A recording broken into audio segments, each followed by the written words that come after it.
muito bom dia. A partir de agora começamos a apresentar aqui pela sua TV Assembleia, canal 9.2 e Rádio Assembleia na frequência 96.9, o seu programa Diário da Manhã, o Diário da Manhã desta terça-feira, dia 21 de julho de 2026. 21 de julho, as férias estão acabando, a meninada tem que aproveitar aí o que resta aí nesses próximos dias, porque no dia 3 de agosto tem retorno das atividades escolares e também tem retorno no Parlamento Estadual, parlamento que está de recesso. Agora é importante destacar, recesso entre aspas, até porque tem uma comissão composta por 7 deputados estaduais que estão presentes dentro do Poder Legislativo diariamente. É a Comissão de Recesso do Poder Legislativo Estadual. Além desses 7 deputados estaduais que fazem o trabalho da Comissão de Recesso, os outros parlamentares também vêm diariamente para a Assembleia Legislativa. O recesso é feito para que eles possam ir para o interior do Estado, visitar as bases, mas muitos parlamentares utilizam a estrutura do próprio Poder Legislativo Estadual, seus gabinetes, plenários, auditórios, para receber demandas vindas do interior do Estado, demandas vindas das comunidades, dos bairros. Então o parlamento continua em plena atividade. O que só não está acontecendo são as reuniões, as sessões ordinárias e as comissões. Só isso é que está parado durante 15 dias, mas o restante, todas as atividades continuam normalmente aqui dentro do Parlamento Estadual. Então, por isso, o Diário da Manhã está aqui para trazer as informações para você, para trazer tudo aquilo que é necessário para que você entenda um pouco como é que está a movimentação na Assembleia Legislativa. E nesta terça-feira, vamos dar prosseguimento ao nosso programa Diário da Manhã, para saber como é que foi essa promoção dos delegados de Polícia Civil. Como parte da política de valorização da segurança pública no Maranhão, 99 delegados da Polícia Civil foram promovidos durante uma solenidade realizada no Palácio Henrique de La Roca, em São Luís. O evento também foi marcado por uma homenagem ao governador Carlos Brandão, que recebeu uma placa em reconhecimento aos investimentos realizados na segurança pública do Estado. A gente sabe que o nosso governo chamou mais de 100 policiais civis. Eu estou falando aí de delegados, investigadores, escrivães. O concurso já estava vencido, já tinham sido chamados todos os remanescentes, certo? Que estavam dando cadastro de reserva, mas mesmo assim a gente pediu autorização da Assembleia para quebrar a cláusula de barreira, porque a gente queria muito nomear para fortalecer o nosso sistema de segurança. E a Assembleia assim autorizou, permitiu que a gente chamasse aí 100 novos policiais entre delegados, escrivães e investigadores. Mas mais do que isso, também o reconhecimento salarial, para que as pessoas pudessem estar motivadas, porque toda categoria precisa estar motivada. As promoções fazem parte de uma política permanente de valorização dos profissionais da Polícia Civil e refletem diretamente no fortalecimento da atuação da instituição. Essa é uma promoção histórica, né? A solenidade dessa promoção é promoção automática para os delegados, era um sonho deles, então o governo do Estado está proporcionando mais essa atualização não, mas esse fortalecimento da Polícia Civil, promovendo com essa promoção automática para os delegados na reestruturação da carreira. Então isso é extremamente importante, porque fortalece a nossa instituição, fortalece o sistema de segurança pública. Além do reconhecimento profissional, a promoção fortalece a estrutura da Polícia Civil e contribui para a maior estabilidade institucional. A medida também reforça a integração entre as forças de segurança, refletindo em investigações mais eficientes e na melhoria dos serviços prestados aos maranhenses. É um avanço que a Polícia Civil tem ganho nesses últimos anos e é um marco pela integração entre as forças de segurança e mostrar que o nosso principal ativo são os homens e as mulheres que fazem parte da segurança pública do Estado do Maranhão. Segundo o delegado-geral da Polícia Civil, Augusto Barros Neto, as promoções seguem critérios estabelecidos na legislação da carreira. Ele destacou os números dessa etapa de progressão e explicou que parte dos avanços ocorre por meio das promoções automáticas previstas em lei, garantindo valorização contínua aos profissionais. O que muda é que o represamento que existia de promoções de delegados, ele foi superado com a indicação do governador de que as promoções sejam automáticas a partir de agora. Então os delegados que estavam há anos aguardando uma ascensão de classe foram contemplados. Após anos de dedicação à Polícia Civil, os profissionais homenageados celebram a promoção como reconhecimento de uma trajetória construída em defesa da sociedade maranhense. Maranhense. Isso é um momento ímpar, momento único, que deve ser reconhecido pela categoria e também, principalmente, não trata só de um reconhecimento ao trabalho do delegado de polícia, mas um reconhecimento a uma equipe que trabalha com a gente diuturnamente com o objetivo de melhorar a segurança pública do estado do Maranhão. Bom, é importante destacar que todo reconhecimento é uma valorização e um respeito a um profissional. Quando você tem promoções na categoria de policiais militares, em que eles sobem de patentes, é um reconhecimento, é um respeito, é uma valorização. Da mesma forma está acontecendo com os delegados da Polícia Civil do Estado do Maranhão, que é feito pelo governador Carlos Brandão.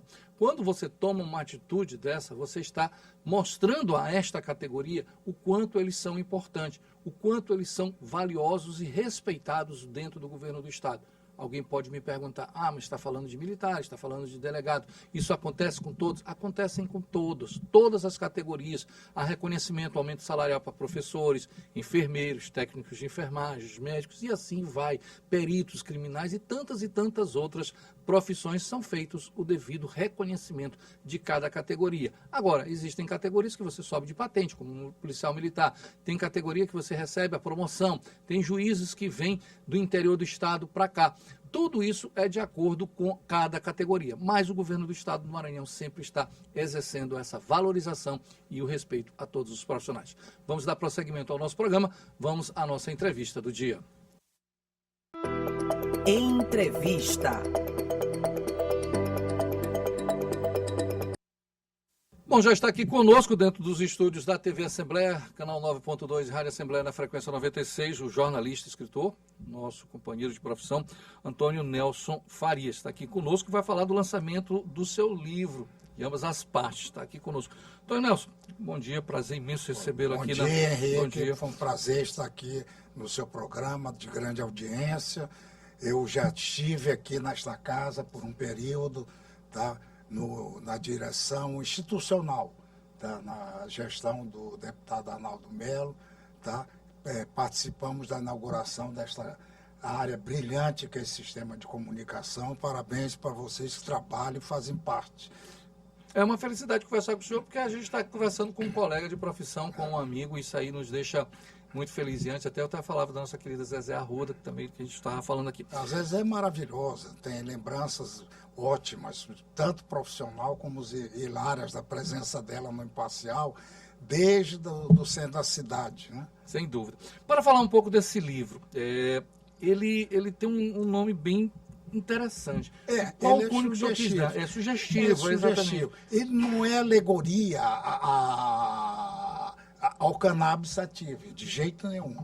Ele é uma crítica a uma decisão do Supremo Tribunal Federal com a liberação do uso da maconha, tá? Que no Maranhão popularmente se chama de amba. Então eu resolvi aproveitar o linguajar popular, que eu trabalho com esses ícones populares, essas coisas do povo, principalmente com o universo coletivo desse tecido social da cidade, e resolvi fazer essa crônica, que se chama de ambas as partes, que eu contesto isso. O Brasil tem outras preocupações maiores. Cuidar da saúde, cuidar da educação, a logística, tá? A própria... o consentimento das famílias. Isso não era importante, no momento nem agora. E fizeram essa lei. Para você ter uma noção, eles liberaram o uso equivalente a uma caixa de adoçante. Não é pouca coisa. Uma caixa de adoçante, para mim, eu que tomo todo dia adoçante, dá um mês. Isso foi liberado? Foi liberado. Então, eu, como cidadão, me surgi, graças a Deus, o Alexandre Moraes não leu, porque senão ia me criar problema, tá? E resolvi titular esse livro, tá? Mas não tem alegoria ao uso de cannabis, de nada. É um recuo meu, uma repulsa em relação a essa decisão. Bom, nós estamos conversando com o escritor, jornalista Antônio Nelson Faria, que está aqui conosco, tem uma longa história dentro do jornalismo. Ele é constituído de crônicas, o livro.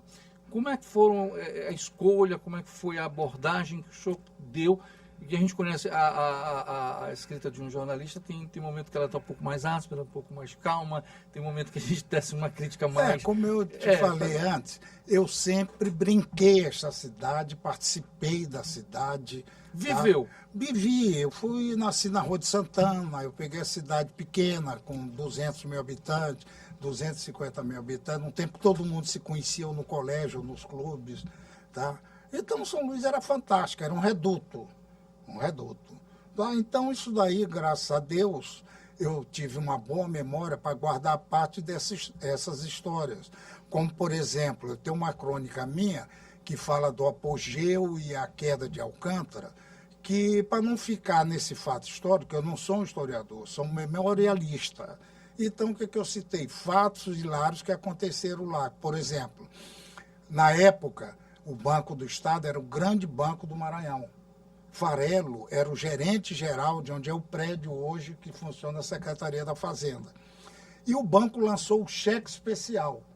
Um conhecido nosso, que eu não vou declinar aqui, pegou 2 talões de cheque especial. Nesse tempo, o talão tinha 10 cheques. Ele foi para Alcântara, só no Bar do Lobato ele passou 8. Tá? Ele passou 20 cheques em Alcântara. Então, até hoje, Alcântara não aceita cheque, porque todos voltaram. É o que se rotulou na época que cheque é esse, cheque peixe, porque nada, não tem nada. Então, quem for, Antônio Nelson, ler o livro vai ter uma oportunidade. Porque uma das coisas também que o maranhense tem, e aí eu adoro isso daí, o maranhense, ele adora o humor, ele adora a piada, ele adora a irreverência, ele joga sempre naquela... o título do livro já diz muito. Muitas das suas crônicas, elas vão estar nesse contexto de relatar fatos, histórias, momentos do Maranhão. Do Maranhão. Às vezes eu dou um carão, como se fala antigamente, tá? Eu dou um carão que é para consertar um meio de campo. Mas, normalmente, eu termino sempre com uma brincadeira, tá? Por exemplo, em relação aos bois, aos grandes batalhões, como o Maracanã, a Maioba, Pindoba, todos esses bois, pouca gente se lembra, ou quase ninguém se lembra, do boi de Laurentino, que é dos primórdios, quando o boi não entrava aqui na cidade. Tá? Que, aliás, quem trouxe o boi para o centro da cidade foi no governo Sarney, 2 pessoas, Américo Azevedo e Dona Zelinda Lima, que eles passavam da cancela que tinha em frente no galpão. O galpão é onde a caixa d'água cafeteira construiu perto do Liceu. Tá? Eles passavam para cá. Aí o boi veio. Aí tem toadas maravilhosas, por exemplo, meu pai sempre foi festeiro, tinha festa lá em casa o tempo todo. E no São João, já depois na Rua de Nazaré, onde a gente morava, a rua fazia uma festa de São João. E o boi de Laurentino foi lá. Tinha nascido o primeiro neto de meu pai. A toada que ele fez é um negócio que eu, garoto, até hoje eu lembro. Detefon matar inseto. Nós estamos cantando na casa de Nelson Faria Neto. Coisa hilária. Só ele faria uma toada dessa. Engraçado que o boi de Laurentino é uma expressão muito usada aqui em São Luís. Eu não sabia dessa história dele, não entra. Tá mais coitado, ele era um iletrado. Ele tem coisa assim, quem lê o jornal não sabe ler, fala o que os outros lê. Ele era a linguagem do povo. Como, por exemplo, essa toada de Humberto, de Chagas. Ninguém faz, não tem um compositor desse universitário que consiga fazer. Porque os caras estudaram, não tem essa percepção, esse meio do povo, tá entendendo? Não conhece essa linguagem, tá? Que é a linguagem simples, popular, do cara que sofreu, do cara que brinca, do cara que luta o ano inteiro para virar rei 3 dias, 20 dias no São João. Tá? É um negócio, é a nossa sociologia. Como é que foi, Antônio Nelson? Escolher. Tem quantas crônicas dentro do livro? Olha, aqui tem cerca de 40 crônicas. Lógico que nessa seleção eu tive a ajuda do meu grande curador, que é o intelectual Sebastião Jorge. Professor Sebastião Jorge. Foi professor de muita gente aqui no Maranhão. Foi teu aluno? Foi meu professor, eu fui aluno dele. Um intelectual de primeira linha, um literato, um homem de tanta graça. Ele, inclusive, faz no meu livro, ele não queria que eu intitulasse ele como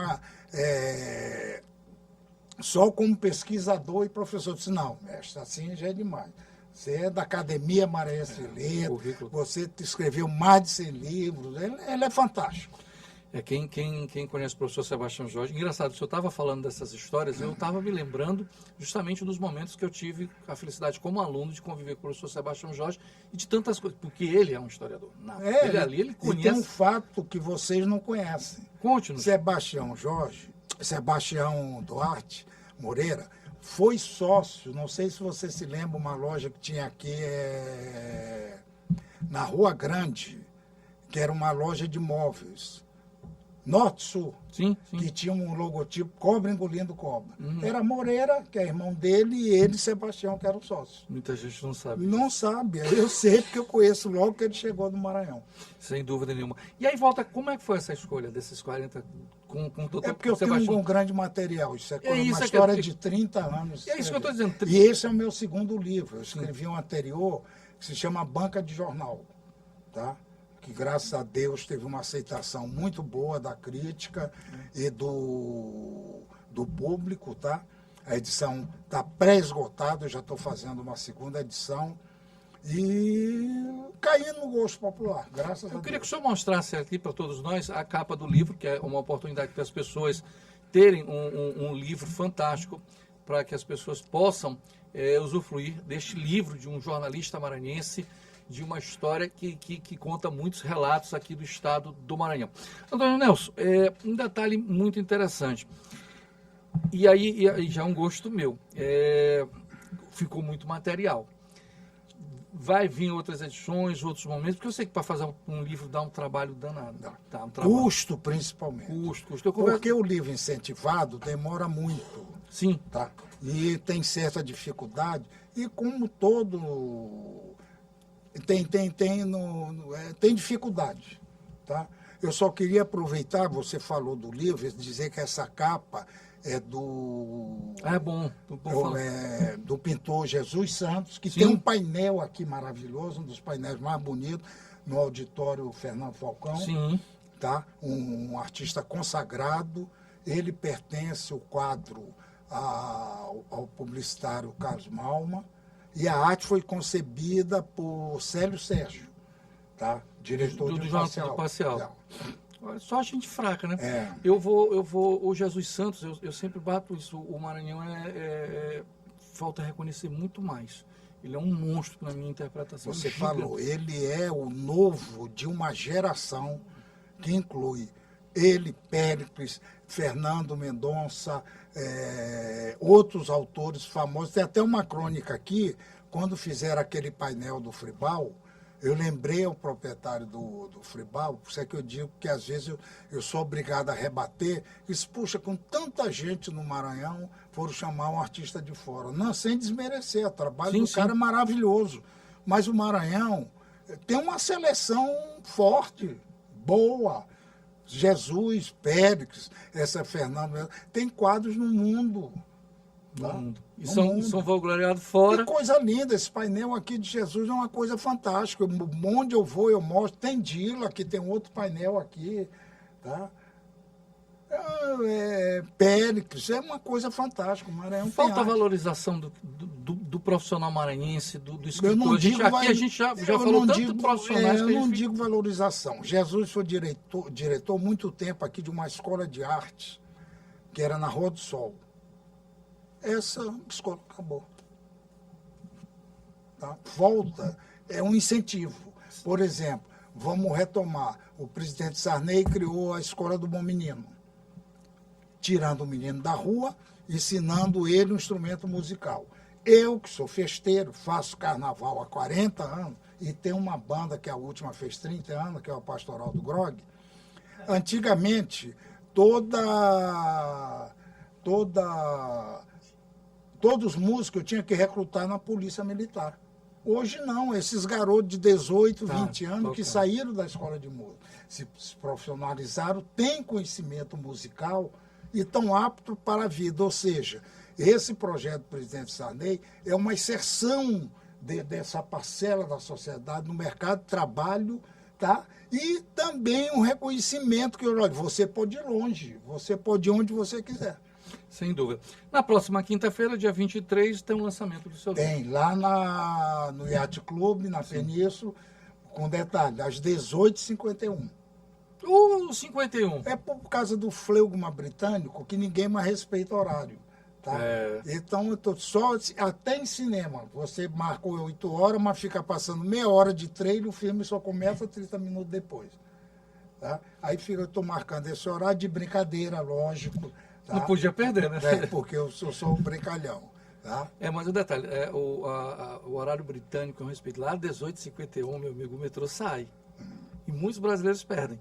Porque acham que vai igual aqui e termina no indo. 18h51, tchau. Na Inglaterra, pode esquecer. Até o plenário daqui não começa às 9 horas. Começa às 9h04, 9h05, porque 9 horas não tem, não estão todos convocados. Tá? O Brasil não tem um quórum suficiente. Não, quórum suficiente. Né? Mas o detalhe, isso é uma coisa que chama muita atenção.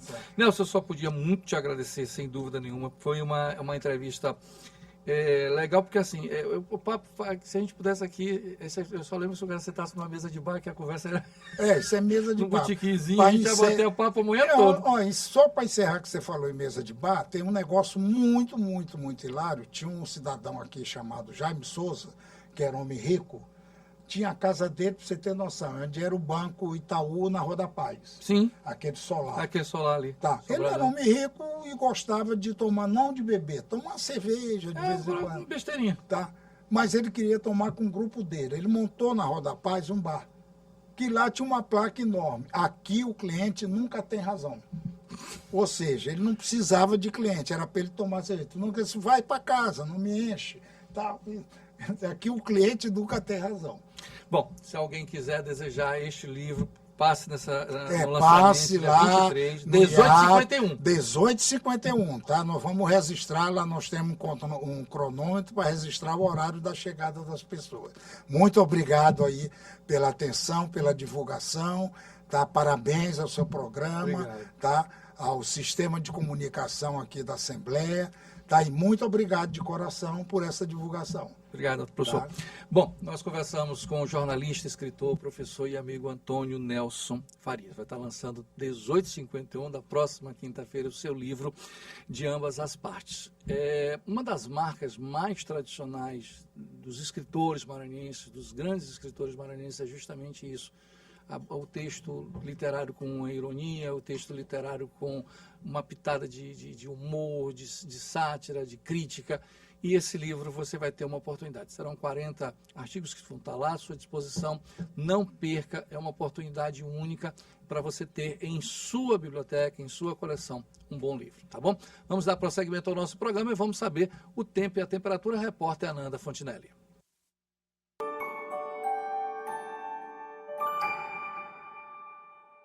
Olá, bom dia para você. Vamos ver como é que fica o tempo aqui na capital e no interior do estado nessa terça-feira. Olha só, na capital, São Luís, o dia será de tempo instável, né? O sol aparece entre nuvens ao longo do dia, mas há previsão de uma chuva rápida aí na parte da tarde. As temperaturas seguem elevadas, a máxima pode chegar até os 30 graus aqui na capital. Já no interior do estado, o cenário também é de variação no tempo e de temperatura bem elevada. Em Colinas, essa terça é de muito sol e não tem previsão de chuva por lá. As temperaturas ficam altas durante o dia, trazendo aquela sensação de abafado. A mínima é de 23, mas olha só, a máxima chega a 33 graus lá na região. Ou seja, a dica é sair de casa preparado, protetor solar, garrafa de água e cuidado redobrado aí por conta dessas altas temperaturas. É isso, a gente volta daqui a pouquinho no Assembleia em Foco, primeira edição, e eu espero por você.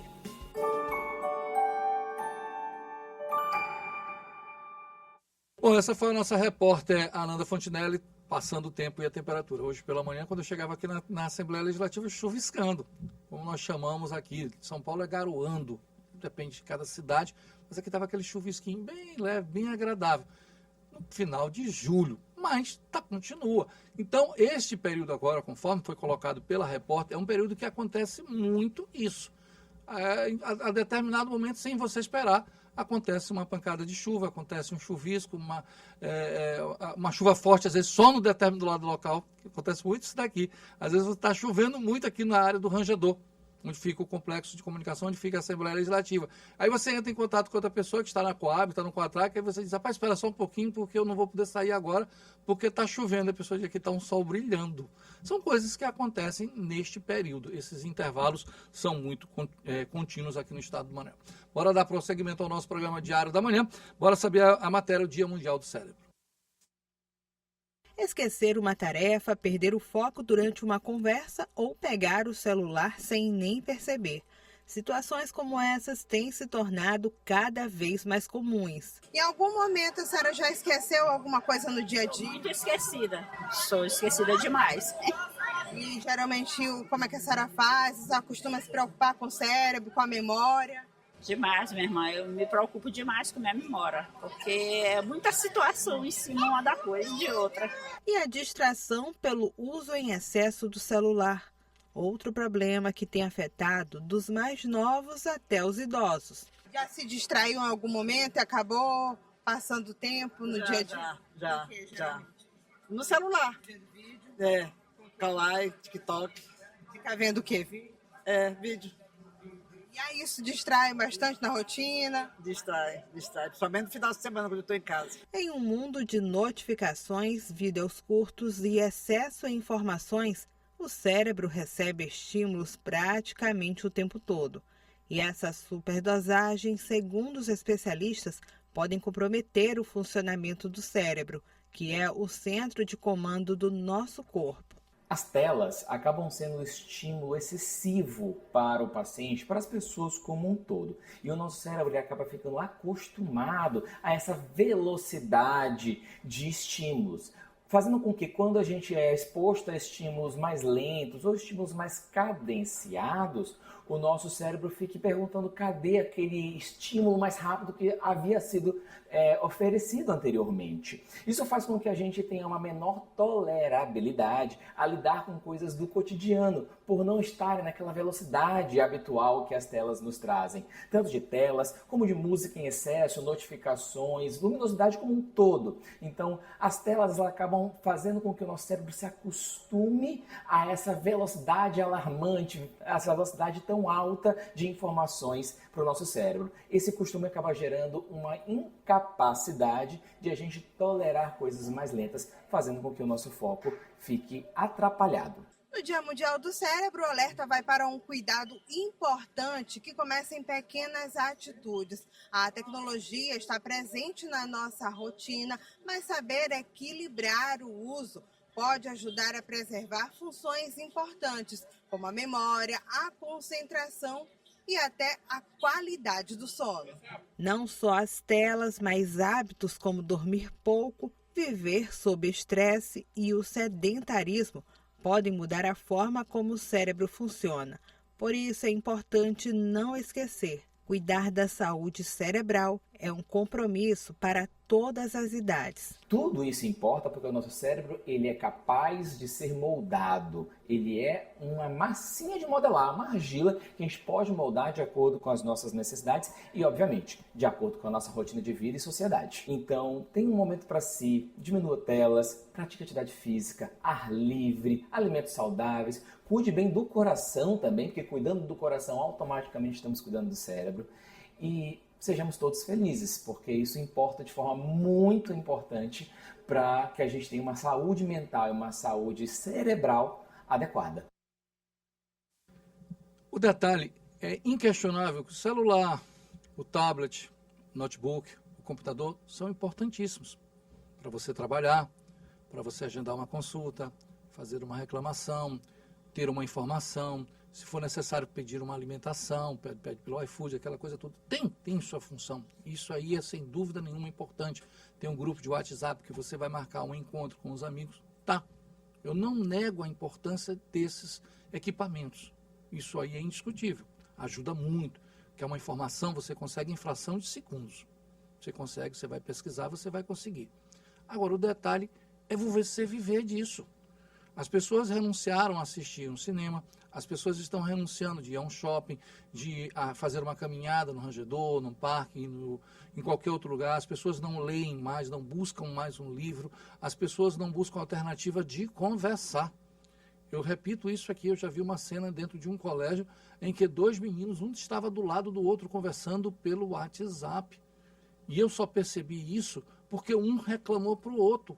E eles estavam de frente, um para o outro.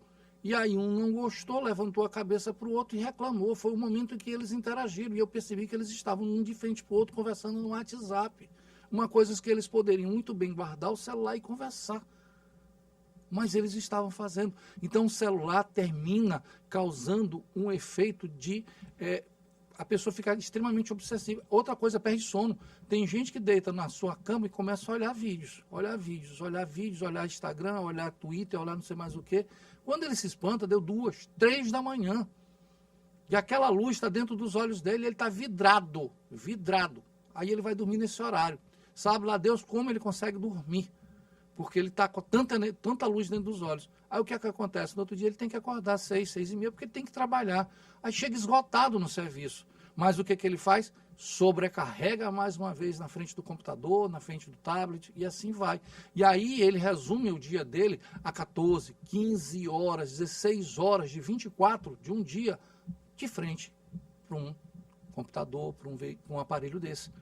Então ele está desgastando e destruindo o próprio cérebro dele. Então vamos ter muito cuidado. Ele é importante? É. Mas a gente tem que limite. E eu estou falando para mim mesmo também. Falo para todos e devo corrigir também comigo mesmo. Vamos finalizar o nosso programa Diário da Manhã, desta manhã de terça-feira, dia 21 de julho, prometendo que amanhã estaremos de volta para mais uma edição, nas férias do nosso querido Ronald II, e daqui a pouco o nosso programa continua aqui na sua Rádio Assembleia, na frequência 96.9. A todos que ficaram conosco, o nosso muito obrigado, um bom dia, um abraço. Tchau, Brasil.